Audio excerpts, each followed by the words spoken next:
Hi, I'm Kyle Wilson and I'm back with more of the best of Scotland. This time we're exploring the ancient capital city of Perth, the historic county town for all of Perthshire. Thanks for joining us.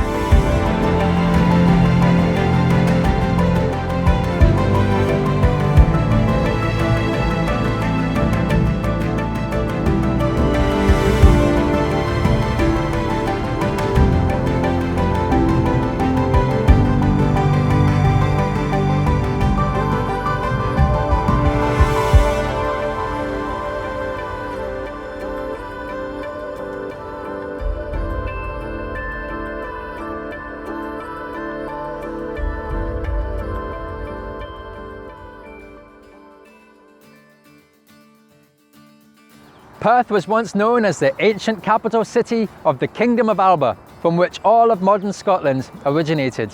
The Kingdom of Alba was later known as Scotland from the 10th century. Perth is the birthplace of Scotland. It has ancient deep roots in the heart of the land and its people. A community of people have continuously existed in Perth for more than 8,000 years. Think about this for a second.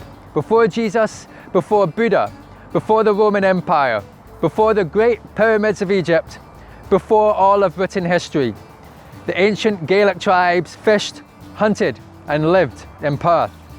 We are walking along the same rolling green hills, beside the same river, beneath the same skies, much the same as our ancestors did 8,000 years ago. Perth's central location has given it a nickname, the Gateway to the Highlands. This is episode 2 of the Blairgowrie series. In part 1 of episode 2, we'll discover the history of the River Tay, and then we'll take a stroll through its scenic riverside park.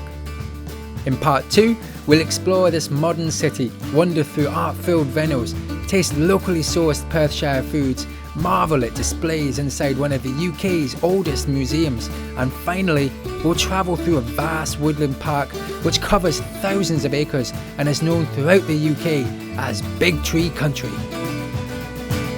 The Scottish landscape is overwhelmingly rural and is made up of major national and regional parks. The country shares marvellous scenery, rich heritage, eye-opening history and a down-to-earth culture. It's home to two of the world's most vibrant cities, the industrial Glasgow to the southwest and the medieval Edinburgh, which was our starting point, in the southeast. The next leg of our journey takes us north through the fields of winding tracks to the charming royal city of Perth before we reach our final destination, Blairgowrie, in the heart of Scotland. It's a city of big personality with a fascinating mix of living history. Perth's origins lay right here along the River Tay, which began by acting as supply bases for the Romans' occasional occupation of northeastern Scotland. The supply bases were located at the highest parts of the river that their ships could enter, which was about 2 miles further upstream. By 1125, that highest navigable point had moved further downstream, resulting in King David I having set up a new town and a new port so that Perth could keep its identity as a port and continue to be a major exporter throughout Scotland and France. Perth's history is intimately tied with its 3 bridges, which span the lowest crossing points along the river and assumed strategic significance that was not missed by passing English armies. In the Wars of Independence, the town was heavily fortified by the English. Robert the Bruce successfully recaptured Perth in 1313 after he and his army swam across the chilly temperatures of the River Tay and climbed the walls along its banks. From then, Robert knew if the river assured Perth's growth and wealth, it also formed an ever-present threat to its low-lying site. Since 1209, Perth's people have continuously been at the mercy of the river. The sheer power of the fast-flowing waters proved to be too much for the city's early bridges and even flooded their royal castle, resulting in its deconstruction. The royal castle was never rebuilt and eventually became a car park for today's immediate need to park a car. In 1648 though, Perth was forced to make do with a ferry service which would last 130 years across this very river, until one day in the autumn of 1766 when an engineer by the name of John Smeaton began construction on Perth's 5th bridge. It's known locally as the Old Bridge and in the local dialect of Scots, the Auld Brig. Today, the markings of the water levels carved into its arches and the presence of various flood defences found along the riverbank shows the river still poses a very real threat. However, the Auld Brig still stands firm to this day, thanks in part to major improvements of flood defences in recent years, which led to the redevelopment of Perth's waterfront, giving it a completely remodelled and very attractive riverside. On the west side of Smeaton's Bridge lies the city's North Inch. It's a huge open green space found in the heart of the city, on the river banks. Many locals and visitors use this space daily and enjoy various leisurely activities such as keep fit jogging and golf all year round. This natural setting was once a scene of bloody battles between rival Scottish clans who would fight to the death in the presence of Perth's royal court and an army of spectators. If you head over to the east side of Smeaton's Bridge though, you'll find a perfect example of a city embracing nature and being proactive in their efforts to curb climate change. A few steps into Perth's Riverside Park and you'll notice St Matthew's Cathedral dominates the cityscape as you stroll through the many glorious examples of indigenous trees, shrubs and water plants.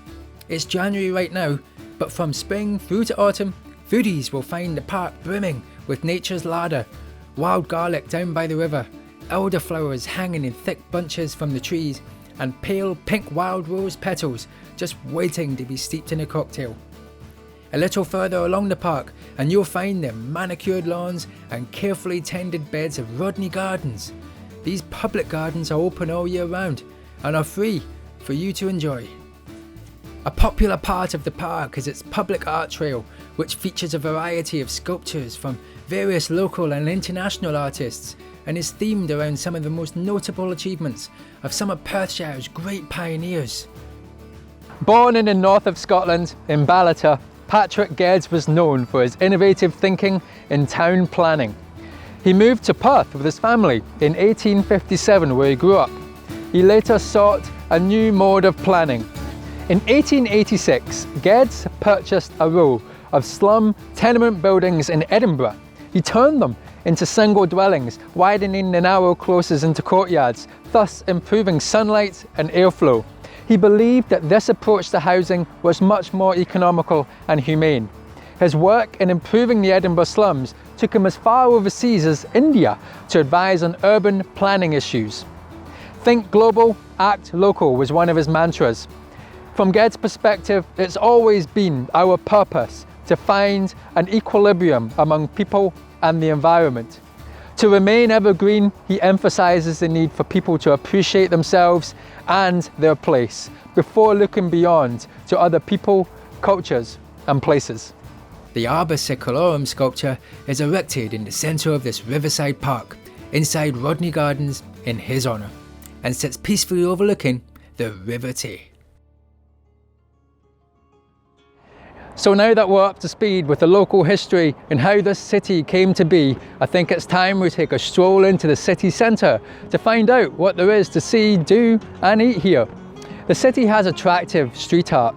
It has fresh, locally made food, Georgian architecture, museums and 4 kilometres of woodland park. And I'm going to share that with you in part 2 of this episode. So come on, join us there and we'll go and explore.